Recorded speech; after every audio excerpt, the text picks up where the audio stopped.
네, 안녕하세요. 스페이스 크리에이터 제로텐입니다. 네, 저번 시간에 이어서 이제 과천 아파트 투어 관련된 내용을 정리를 해보고자 하는데요. 이제 저번 시간에 이제 과천에 대한 전반적인 내용을 잘 정리했다고 하면은 이번에는 생생한 임장 기록을 정리를 해보고자 하는데, 최근에 이제 규제 지역 해제를 하면서 그 서울이랑 과천, 성남, 하남, 광명을 제외하고 이제 전 지역 규제가 풀렸잖아요. 근데 이렇게 규제 지역으로 남겨놓은 데는 정부가 여기는 더 오를 것이다 라고 공인해 준 것과 같을 것 같아요. 그만큼 수요가 많고 더 좋다는 곳인데, 뭐 어쨌든 이제 거기 하나에 포함되는 과천의 주요 아파트들을 하나하나씩 살펴보면서 과천의 분위기를 한번 알아보도록 하겠습니다. 임장 루트는 대략적으로 이렇게 끼었고요. 정부 가천청사역에서 내려서 뭐 위비오필드랑 슈루 쭉 지나가지고 위로 올라가가지고 이렇게 주공 몇 단지들 좀 빼고 신축만 좀 도는 형태로 제가 알아봤습니다. 뭐 위버필드랑 슈르랑 과천자이, 프루지오 서밋, 센트럴 파크 프루지오 서밋, 센트럴 스위트 에코팰리스, 마지막으로 프루지오 서밋 이렇게 루트를 짰고요. 그리고 뭐 저기 아래쪽 단지에서는 여기는 그쪽이잖아요. 이제 지정 다 가기 전엔 뭐 센트레빌, 오르투스, 라비에노, 센토데시앙, 벨라르테 이렇게 순으로 제가 한번 가봤습니다. 재건축 추진 중인 과천주공 4, 5, 8, 9, 10단지는 별도 포스팅을 해서 제가 다루려고 하니까 다음 영상에서 한번 기다려 보시면 될 것 같고요. 본격적으로 임장을 해보죠. 과천 정부청사역에서 내리니까 이제 관악산에 전기를 듬뿍 받는 과천 정부청사 저희 뒤쪽으로 쭉 보였고요. 그 반대편으로 과천 위버필드 아파트가 있었습니다. 과천 위버필드 아파트는 과천주공 2단지를 재건축한 아파트로 21년 1월에 입주한 아파트고 한 2128세대 정도가 되는 대단지 아파트였어요. 호가니까 그냥 참고만 하시고 국평 기준으로 17억에서 22억 정도 했고 전세는 뭐 8.5억에서 12억 가량 합니다. 뭐 반전세로 하면은 구축은 1억당 한 35에서 4만 원 정도, 35만 원에서 40만 원 정도 선, 뭐 신축은 40만 원 선으로 보시면 될 것 같습니다. 저번에 마곡이 한 40만 원에서 좀 그 위로 그 언더 그쪽 된다고 했었는데 그 정도 선으로 보시면 될 것 같고요. 그리고 과천에 있는 아파트에서 이제 초소형부터 대형까지 이제 타입이 꽤나 다양하게 있는 아파트였다고 보시면 될 것 같아요. 위버필드였고요. 그리고 신축이라서 이제 전체적인 분위기도 괜찮았고, 그리고 바로 뒤에서 이제 레미안 슈르랑 다른 것이, 지상에 차를 못 대잖아요. 이게 신축이다 보니까 21년도 입주하고 하니까. 이렇게 그런 차이가 있었는데, 확실히 뭐 슈르는 10년 지나고 해서 약간 그런 차이는 있었습니다. 그래서 이런 걸 한번 보시면 될 것 같고, 위버필드 굉장히 깔끔했고요. 그리고 다음에 위버필드 바로 앞단지, 과천 주공 3단지를 재건축해서 탄생한 과천 레미안 슈르입니다. 굉장히 대단지죠. 근데 여기는 한 10년 전에 입주를 하다 보니까 단지 내에서 이제 지상으로 차량이 다닐 수 있는 그런 게 있었고, 지상 주차장도 곳곳에 보였습니다. 슈르의 경우에는 2008년 8월 총 2,899세대가 입주한 아파트이고요. 뭐 국평 기준으로 한 12억 5천에서 19억 정도, 전세는 6.9억에서 10억 정도의 효과를 보였습니다. 참고만 하시면 될 것 같고, 위버필드랑 이제 10년 정도의 차이가 있었는데, 뭐 지상으로 차가 다닌다는 점 제외하고는 막 엄청나게 낡아 보인다거나 그런 느낌은 없었어요. 뭐 오히려 어느 부분은 뭐 조경이 더 잘 되어 있다라고 생각이 들기도 했는데, 괜찮았습니다, 굉장히.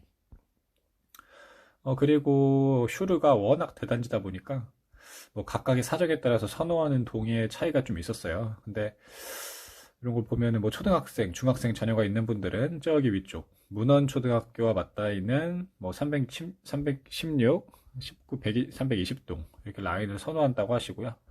조용하고 상가랑 가까운 것을 좋아하는 분들은 이 내부 쪽 단지, 도로랑 좀 멀리 떨어져 있는 내부 쪽에 그 단지를 찾는다고 하십니다. 그리고 도로와 맞닿아 있는 것들은 약간 소음이 있어서 선호도가 비교적 좀 낮다고 하셨어요.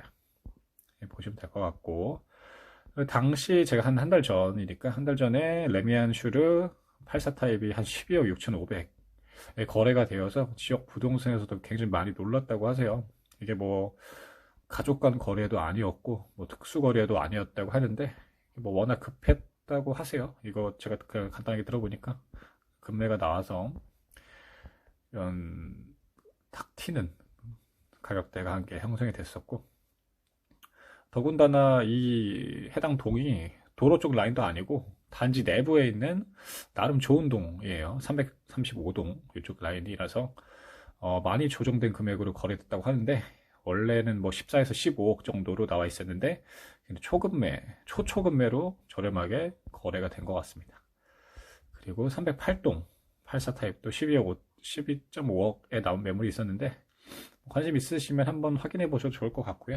요즘에 워낙 뭐 거래가 시가 마르다 보니까 진짜 급하신 분들은 이렇게 뭐 조정을 많이 해서 초초급매로 파시는 것 같긴 해요. 근데 안 급한 분들은 그냥 살면 되죠. 어쨌든. 그리고 뭐 워낙 대단지다 보니까 사정이 있는 금매가 뭐 그 단지 수만큼 따라서 좀 많이 발생하는 것 같습니다. 그리고 뒤에서 다시 말하긴 할 건데, 비슷한 시기에 입주한 에코팰리스는 세대수가 650세대잖아요. 그래서 레미안 슈르랑은 한 거의 5배 차이가 나는데, 세대수 면에서 이런 차이로 뭐 이런저런 차이, 거의 에코팰리스는 또 자연환경 굉장히 좋잖아요. 천이 또 단지 내 쪽으로 또 흐르니까, 그런 거로 봤었을 때 에코팰리스가 뭐 조금 더 수류보다는 시세가 높은 것으로 보였습니다. 그렇다고 뭐 레미안 슈르가 좋다 안 좋다는 게 아니고, 굉장히 초대형 단지고 상가도 위버필드에 있는 단지의 상가에 비해서 거의 굉장히 큰 상가가 있어요. 그래서 지하에 마트도 2개 있고, 뭐 생활에 필요한 업종들이 거의 정말 골고루 들어가 있는 상가라서 상가와 가까운 동에서 거주하시는 분들은 편리하게 생활할 수 있을 것 같았습니다. 그리고 레미안 슈르는 재건축 단계에서 부지를 좀 나눠서 진행을 했는지 334동에서 348동까지는 이제 문헌 초중 사이에 두고 좀 떨어져 있습니다. 이렇게 쭉 가다 보면은 이렇게 따로 떨어져 있는 동이 있고요. 301동에서 342동에 비해서는 단지가 조금 작은 느낌, 한 244세대 정도 있는데 가격은 막 그렇게 차이 나진 않아요. 이렇게 보시면 되고요. 이렇게 나눠져 있어서 그런지 아까 말씀드렸던 문헌초를 그대로 품어버리는 단지가 되는 거죠. 레미안 슈르는 진짜 완전한 초품화죠. 완전한 초품화. 좋았고요. 하여튼 문헌초 이렇게 보시면 될 것 같고, 그래서 초등학교, 중학교 자녀들이 있는 분들이 굉장히 많이 선호를 하실 것 같습니다. 이렇게 다음으로 살펴볼 아파트는 과천 자이 아파트이고요.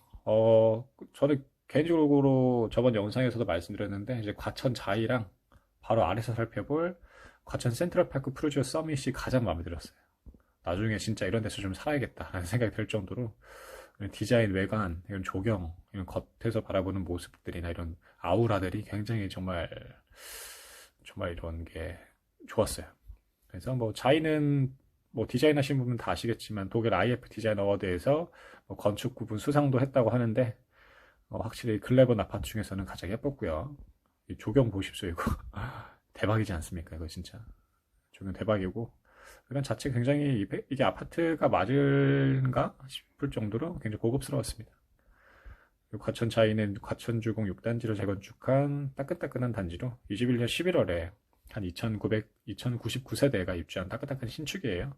뭐 그래서 그런지 굉장히 삐까번쩍하고요. 기준은 한 국평으로 17억에서 23억 정도 호가 보이고 있고, 전세는 한 9억에서 12억 정도 합니다. 정말로 나중에 살고 싶다고 드는 생각이 드는 아파트였고, 그 다음은 과천주공 7-1단지를 재건축한 과천 센트럴파크 프루지오 서밋입니다. 과천 자이랑 이런 외관적인 측면 색상들, 도색들은 거의 느낌이 비슷했는데, 단지 배치랑 이렇게 구성하는 게 좀 달랐어요. 세대수는 한 1317세대가 입주했고, 34평 기준으로 한 14억 9천에서 한 25억 정도 선, 전세는 7.5에서 11억 5천 정도로 이렇게 가량합니다. 프루지오 서밋은 입주 후 2년 도래해서 신축임에도 약간 좀 저렴하게 나온 매물도 있는 듯 했고요. 그리고 센트럴파크 프루지오 서밋은 내부 커뮤니티가 정말로 잘 되어 있는 단지였습니다. 골프 클럽도 있었고, 이렇게 라운지, 그리고 스카이 라운지도 이렇게 쭉 올라가면은 뭐 진짜 호텔급이죠. 호텔 부럽지 않은 시설을 갖춘 곳을 보였습니다. 제가 만약에 진짜 과천에 살게 되면 과천장이 아니면은 센트럴파크 푸르지오 서밋을 선택할 것 같은데, 지금은 푸르지오 서밋이 좀 더 접근하기 좋은 것 같아요. 그 장 자체가 2년 한 돌았으니까. 어쨌든 다음은 센트럴파크 푸르지오 서밋 반대편에 있는 과천주공 7-2단지를 재건축한 센트럴 스위트가 있는데, 센트럴 스위트는 이것도 18년 7월 543세대가 입주한 아파트고, 35평 기준으로 17억에서 한 20억 정도, 전세는 한 8.5에서 11억 3천 정도를 호가하고 있습니다. 보시면은 과천역 바로 옆에 있으니까 그것도 하나의 장점이 될 수 있을 것 같고, 근데 제가 이제 센트럴파크 푸르지오 서밋을 보고 센트럴 스위트로 가서 그런지 이게 그러니까 좀 상대적으로 뭐 A급이 있고 B급이 있으면 B급 보고 A급 보면 굉장히 와 하는데, 아니죠. 그쵸. 그렇게 하는데 약간 A급 보고 다시 좀 B급으로 내려가면은, 뭐 그렇다고 제가 센트럴 시티가 B급이라고 하는 건 절대 아니고요. 정말 둘 다 너무 좋은 아파트인데, 개인적으로 센트럴 시티보다는 푸르지오 서밋이 더 멋있었습니다. 단지도 좀 더 크고 하여튼 멋있었고요. 둘 다 너무 좋아요. 어쨌든 그렇게 보시면 되고, 과천에서 제일 유명한 아파트 마지막이죠. 과천 레미안 에코팰리스 아파트입니다. 에코팰리스는 이제 과천주공 11단지를 재건축한 단지고요. 2007년 4월에 659세대가 입주했죠. 33평 기준 한 16억 5천에서 20억 정도 하고, 전세는 8.7에서 10억 정도로 호가하고 있습니다. 단지가 그리 크진 않아서 물량도 그리 많지는 않고요. 근데 여기서 정말 좋은 게 이제 개천 진짜 자연 하천이죠. 요거를 그대로 들고 있는 인공적인 조경이 아니라 이제 자연을 그대로 활용한 조경이라서 굉장히 좋았고요. 연세가 조금 있으신 분들은 정말 좋아하실 것 같았고, 저는 개인적으로 자이랑 그 센트럴 푸르지오 파크 서밋, 센트럴 푸르지오 서밋인가요? 거기랑 비교를 했었을 때 저는 개인적으로 자이 쪽이랑 그 샘푸서가 좀 더 좋았어요. 개인 취향인 것 같아요. 어쨌든 뭐 에코팰리스는 과천역과도 가깝고 서울과도 지리적으로 가깝다는 이점이 있어서, 아까 살펴본 레미안 슈루 비슷한 연식이잖아요. 예, 그것보다는 좀 더 가격이 높지 않을까 하는 생각이 듭니다. 뭐 자연 친화적인 환경은 좀 덤빌 것 같고, 그리고 여기는 과천주공 1단지를 재건축하는 과천 푸르지오 서밋인데, 아까 제가 계속 좋다고 했었던 센트럴파크 푸르지오 서밋이랑은 또 다른 곳이에요. 그래서 2020년도 4월 달에 1571세대가 입주한 곳으로 32평 기준으로 17.5억에서 24억 정도, 전세는 9.5에서 12억 정도 호가를 합니다. 이렇게 보시면 되고요. 괜찮았어요. 그리고 좀 작지만 12단지를 재건축한 과천 센트레빌 20년도 4월에 100세대 정도 입주했고, 한 32평 기준으로 16억에서 19억, 매물도 그렇게 막 많지는 않더라고요. 그래서 이런 게 있었습니다. 그리고 이 지정타 쪽으로 걸어가면서 중간에 있는 아파트들 하나씩 살펴봤는데, 한영수자인 또 이제 뭐 공사를 하고 있는 것 같았고, 그리고 푸르지오 오르투스도 공사를 하고 있었고요.